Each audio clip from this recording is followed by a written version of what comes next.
1951년 아프리카의 심장 에티오피아. 이곳에선 인류 역사상 유례없는 파병이 준비되고 있었습니다.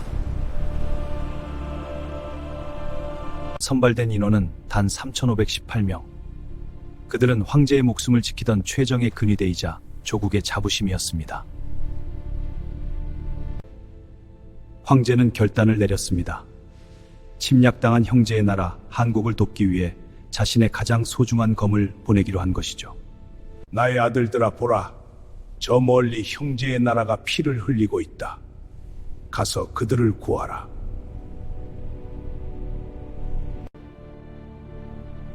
안녕!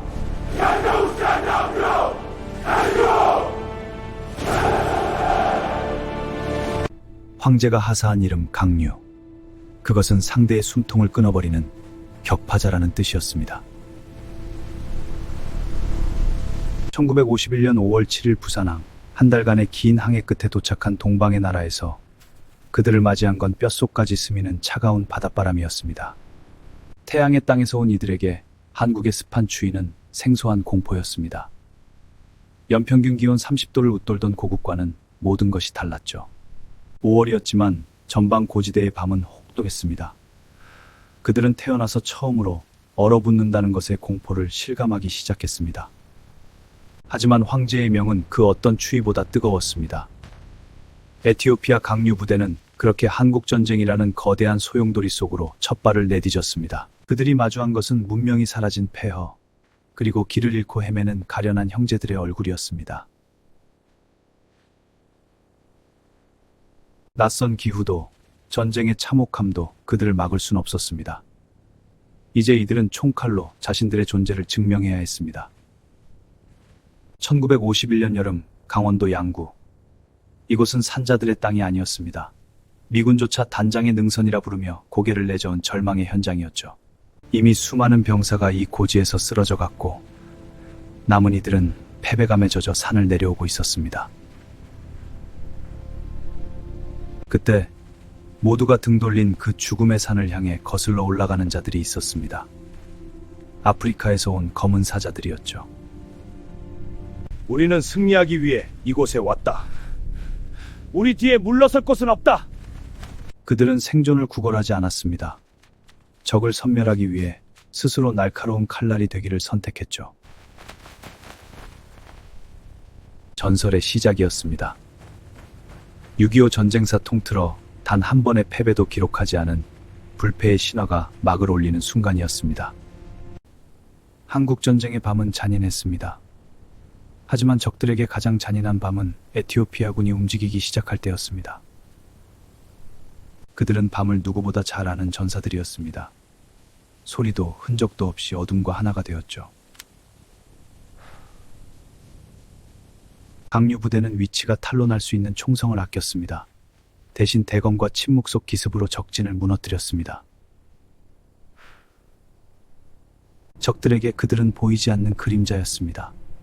어둠 속에서 사라지는 동료들을 보며 적진은 공포에 휩싸였습니다. 완료했다. 다음 지점으로. 전투가 끝나고 나서야 적들은 깨달았습니다. 자신들이 싸운 것이 인간이 아니라 밤 그 자체였단 사실을 말입니다. 전쟁에서 가장 두려운 것은 죽음이 아닙니다. 차가운 적진에 홀로 남겨지는 고립의 공포였죠. 수많은 참전국 사이에서 강류 부대에는 기이할 만큼 엄격한 철칙 하나가 전해 내려오고 있었습니다.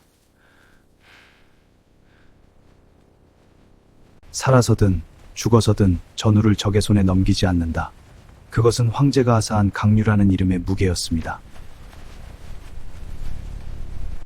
그들은 전우의 시신조차 적진에 남겨두지 않았습니다. 동료를 두고 오는 것은 영혼을 두고 오는 것과 같다고 믿었기 때문입니다. 형제여, 우리가 왔다. 혼자 가게 두지 않는다. 전쟁이 끝날 때까지 강류 부대원 중 적의 포로가 된 이는 단 한 명도 없었습니다. 그들은 죽음을 넘어선 전우회로 불패의 전설을 완성했습니다. 전쟁의 참화는 가장 약한 고리인 아이들부터 덮쳤습니다. 부모를 잃고 거리를 헤매던 한국의 고아들에게 먼저 손을 내민 건 뜻밖에도 아프리카에서 온 이방인들이었습니다. 강류 부대원들은 자신들의 배급식과 월급을 쪼개기 시작했습니다. 그들에게 한국의 아이들은 남이 아닌 지켜야 할 또 다른 가족이었습니다. 그들은 전선에서 싸우는 와중에도 화천에 고아원을 세웠습니다. 총을 들던 손으로 아이들의 보금자리를 만든 것이죠. 언어는 통하지 않았지만 마음은 통했습니다. 아이들은 그들을 검은 천사라 불렀고 병사들은 고향에 두고 온 자식들을 떠올리며 눈물 지었습니다. 가서 죽지 마요. 꼭 다시 와요. 피로 맺은 형제. 강류 부대에게 한국은 단순히 지켜야 할 동맹국이 아니라 사랑하는 이들이 사는 제2의 조국이 되어가고 있었습니다. 1953년 7월 휴전협정이 코앞으로 다가왔습니다. 하지만 전선의 포성은 오히려 더 잔인하게 울려 퍼졌습니다. 한 뼘의 땅이라도 더 차지하려는 마지막 발악이었죠. 수적 열세는 압도적이었습니다. 적들은 파도처럼 밀려왔고 탄약은 바닥을 드러내고 있었습니다. 모두가 이곳이 강류의 마지막이 될 것이라 믿었습니다. 우리는 에티오피아의 자부심이다. 죽음이 우리를 갈라낼 때까지 단 한 걸음도 물러서지 않는다. 그들은 총알이 떨어지면 개머리판으로, 그마저 부서지면 맨손으로 싸웠습니다. 아프리카의 사자들은 그렇게 스스로 전설이 되어갔습니다. 7월 27일 22시 포성이 멎었습니다. 강류는 끝내 고지를 지켜냈고 253전 253승의 불패 신화를 완성했습니다. 그들은 조국으로 돌아갔고 그들이 흘린 피는 이 땅의 자유가 되었습니다. 우리는 이들을 강류, 밤의 사자들이라 기억합니다. 1950년대 고국으로 돌아온 그들은 명실상부한 제국의 영웅이었습니다. 황제는 그들을 치하했고 국민들은 그들의 용맹함에 환호했죠. 하지만 영광의 유통기한은 길지 않았습니다. 1974년 공산주의 군부 세력이 정권을 잡으며 에티오피아의 하늘은 핏빛으로 물들었습니다. 하루아침에 영웅은 반동분자가 되었습니다. 자유민주주의를 위해 싸웠다는 사실은 이제 그들의 목을 조르는 가장 치명적인 죄목이 되었습니다. 정권은 그들의 재산을 몰수하고 사회로부터 철저히 격리했습니다. 살기 위해선 한국에서의 기억을 지워야만 했습니다. 그것은 죽음보다 더한 고문이었습니다. 20여 년의 세월 동안 그들은 유령처럼 살아야 했습니다. 조국은 그들을 배신했고 세계는 그들을 잊어가는 듯 보였습니다. 조국에 돌아온 전사들이 마주한 것은 환호가 아닌 시린 침묵과 배고픔이었습니다. 영웅들의 서사는 그렇게 어둠 속에 묻히는 듯했습니다. 1991년 길었던 에티오피아에도 마침내 민주화의 봄이 찾아왔습니다. 그리고 감춰져 있던 이름들이 다시 세상 밖으로 나오기 시작했습니다.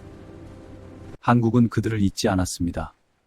낡은 군복을 소중히 간직해온 노병들을 찾아낸 건 그들이 흘린 피의 가치를 아는 형제의 나라였습니다. 죽음의 문턱에서도 그들이 끝내 버리지 못했던 것, 그것은 자신들이 자유를 위해 싸웠다는 긍지, 그리고 언젠가 한국이 자신들을 찾아줄 것이라는 믿음이었습니다. 40년 전 포화 속에 내릴 그 땅에 영웅들이 다시 돌아왔습니다. 이제 그들을 맞이하는 건 차가운 바닷바람이 아닌 뜨거운 감사와 존경의 눈물이었습니다. 우리가 지켜낸 나라가 이렇게 아름답게 변했구려. 이제 죽어도 여한이 없네. 잊힌 영웅에서 영원한 형제로. 강류부대의 서사는 여기서 끝이 아닌 새로운 보온의 역사로 다시 쓰여지고 있었습니다. 253전 253승, 전원 귀환, 포로 영명. 기록이 말해주는 것은 단순한 승리만이 아닙니다. 그것은 인간에 대한 깊은 신뢰, 그리고 형제를 위해 목숨을 걸었던 고귀한 인류의 승리였습니다. 정의를 위해 싸운 자는 결코 혼자가 아니다. 우리는 역사의 편에 서야 한다. 우리는 이제 압니다. 자유는 거저 주어지는 것이 아니라 이름 모를 누군가의 헌신으로 빚어진 결실이라는 것을 말입니다. 태양의 전사들, 밤의 사자들, 그리고 우리의 영원한 형제, 강류부대. 당신들이 있었기에 오늘 우리가 이곳에 있습니다. 편히 잠드소서.